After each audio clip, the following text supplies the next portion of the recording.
উজ্জ্বল বাবুকে দেওয়া কথা রাখতে সার্থককে বিয়ে করবে স্রোত। সম্পূর্ণ জানতে ভিডিওটিতে একটি লাইক করে প্রথম থেকেই দেখতে থাকো। গল্পের শুরুতেই দেখা যায় অনির্বাণ তো চলে গেছিল সৌর্যদের বাড়িতে। সেখানে গিয়ে সবাইকে খুলে বলে যে সে রায়কে বিয়ে করছে। আর এটা শোনার পর তো বাড়ির প্রত্যেকেই চমকে যায়, বিশেষ করে ডোরা তখন বলে, আচ্ছা অনির্বাণ, তোমাকে যে আমি এতবার করে সাবধান করে দিলাম, তোমাকে যে বললাম রায় ঠিক কেমন মেয়ে, তুমি তারপরেও রায়কে বিয়ে করতে চাইছো কেন বলো তো? অনির্বাণ তখন বলে, দেখো ডোরা বৌদি, তোমাকে একটা কথা বলি, একটা মানুষ একটা সিচুয়েশনে পড়ে এক রকমের ভুল করেছে বলে তার সারাটা জীবন নষ্ট হয়ে যাবে তেমনটা তো না। সে তো তার ভুলটাকে শুধরেও নিতে পারে। তার ভুলটিকে আমি বলবো না, সিচুয়েশনটা এমনভাবে রায়ের জীবনে এসেছে যে রায় কিছু করে উঠতে পারেনি। কিন্তু এটাও তো ঠিক যে রায়ের চিন্তাভাবনাটাও ভুল ছিল না। সেদিন সবাই মিলে রায়কে ভুল বুঝেছিল, কিন্তু কেউ কি একটা বারের জন্য ভেবেছিল যে রায় যদি তোমাদের বাড়িতে আসে তাহলে তোমাদের বাড়ির একটা নিয়ম আছে, তোমাদের বাড়ির মেয়ে বউরা চাকরি করে না, সেই কথাটা কি তোমরা অস্বীকার করতে পারবে? তখনই ডোরা বৌদি বলে, কারণ এই বাড়ির মেয়ে বউদের চাকরি করার প্রয়োজন মনে হয় না যে তাদের চাকরি করার প্রয়োজন আছে, দরকারও পড়ে না। কি মা, আমি ঠিক কথা বললাম তো? অনির্বাণ বলে, দেখো তোমার বাপের বাড়ি অনেক বড়লোক ফ্যামিলি, আর তোমার কাজ করার দরকার পড়ে না। কিন্তু রায়ের বাবা মারা গিয়েছিল। রায় বুঝতে পেরেছিল একমাত্র আর্নিং মেম্বার বলতে সেই রয়েছে, তাই সে তার জীবনের এত বড় একটা দিক স্যাক্রিফাইস করেছে।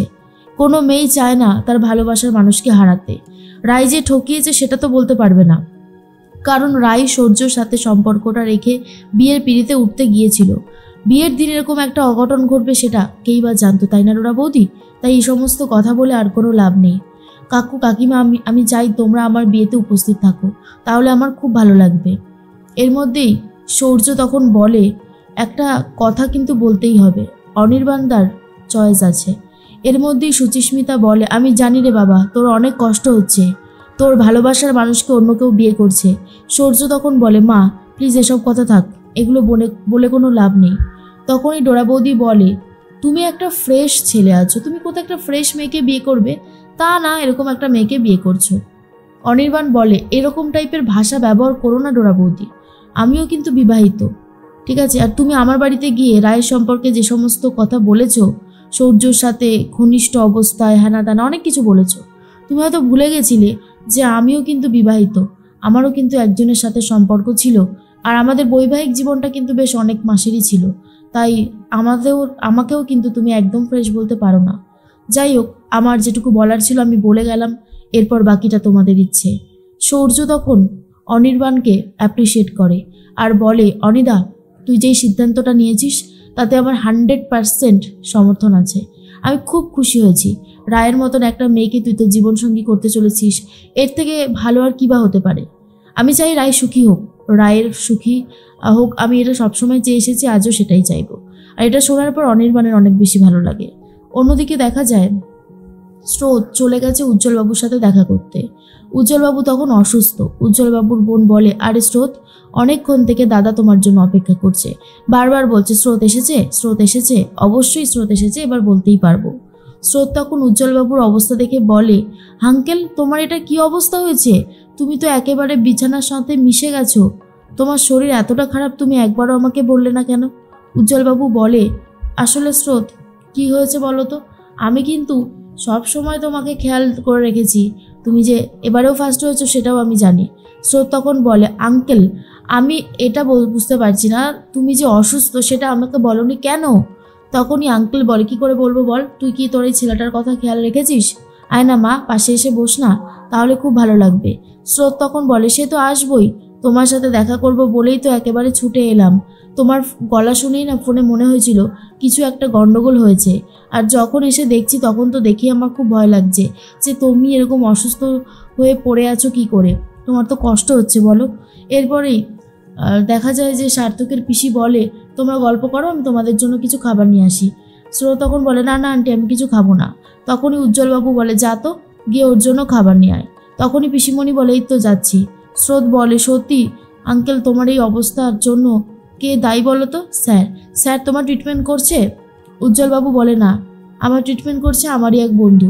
শুনে তো স্রোত আরও বেশি রেগে যায় আর বলে সত্যি এরকম মানুষকে আর কিচ্ছু বলার থাকে না, কিচ্ছু না, এরকম কেউ করে, বাবা এত অসুস্থ, ছেলেটা পর্যন্ত দেখছে না, এরকম মানুষ বোধহয় পৃথিবীতে একজনই রয়েছে, আর সেটা হলো আপনার স্যার, মানে আপনার ছেলে, আমাদের স্যার।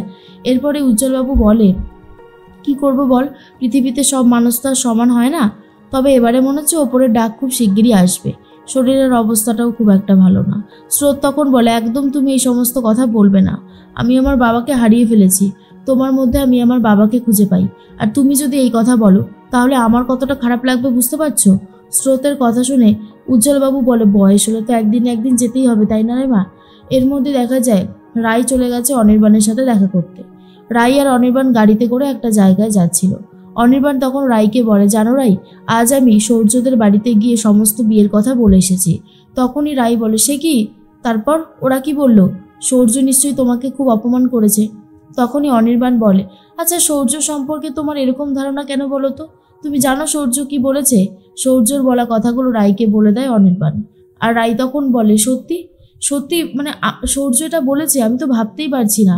আমার বুকের ওপর থেকে না মস্ত বড় একটা চাপ যেন সরে গেল। আসলে আমি ভাবছিলাম যে এটা শোনার পর ওরা কীরকমভাবে রিয়াক্ট করবে। সৌর্য তখন যে বলেছে, আর কিছু বলেছে যে নীলুর সাথেও সম্পর্ক ঠিক করতে চায় কি চায় না? অনির্বাণ বলে না, সেভাবে তো আমাকে কিছু বলেনি। তবে জানো তো, সেদিন যখন তোমাদের বাড়ি গিয়ে সৌর্যর ওই মানে ফেসটা দেখেছিলাম আর আজকের ফেসটা দেখলাম, আকাশ পাতাল তফাৎ। মানে কেউ বুঝতেই পারবে না যে সৌর্যর ওই ব্যবহার আর আজকের ব্যবহারের মধ্যে কতটা তফাৎ। এর মধ্যেই রাই বলে আমি চাইছি জানো তো নীলুর সাথে সৌর্যর যত ঝামেলা আছে সব মিটিয়ে নিতে, কারণ আমি বিয়ে করবো আর ও বিয়ের দিন মুখ গোমড়া করে থাকবে, আমার এটা ভালো লাগবে না। অনির্বাণ বলে অনেকক্ষণ তো সবার কথা হলো, তবে আজকে আমরা কি ব্যাপার নিয়ে এখানে আলোচনা করতে এসেছি সেটা কি তুমি ভুলে গেছো? সত্যি রাই, তোমার ওই ব্যবহারে কিন্তু আমি খুব কষ্ট পেয়েছি। তুমি সত্যি বুঝতে পারোনি যে আমি তোমার জন্য সব কিছু করছিলাম? এরকম হয় কখনো যে আমি একজনের জন্য অপেক্ষা করছি, সে আসেনি বলে তোমাকে আংটি পরিয়ে দিলাম? এটা কখনোই হয় না। রাই তখন বলে কি করে বুঝবো? আমি তো এর জন্য ক্ষমা চেয়েছি, আবারও ক্ষমা চাইছি, আর তোমার সাথেও আমার অনেক ঝামেলা বাকি আছে, সেসব কথা ভুলে যেও না।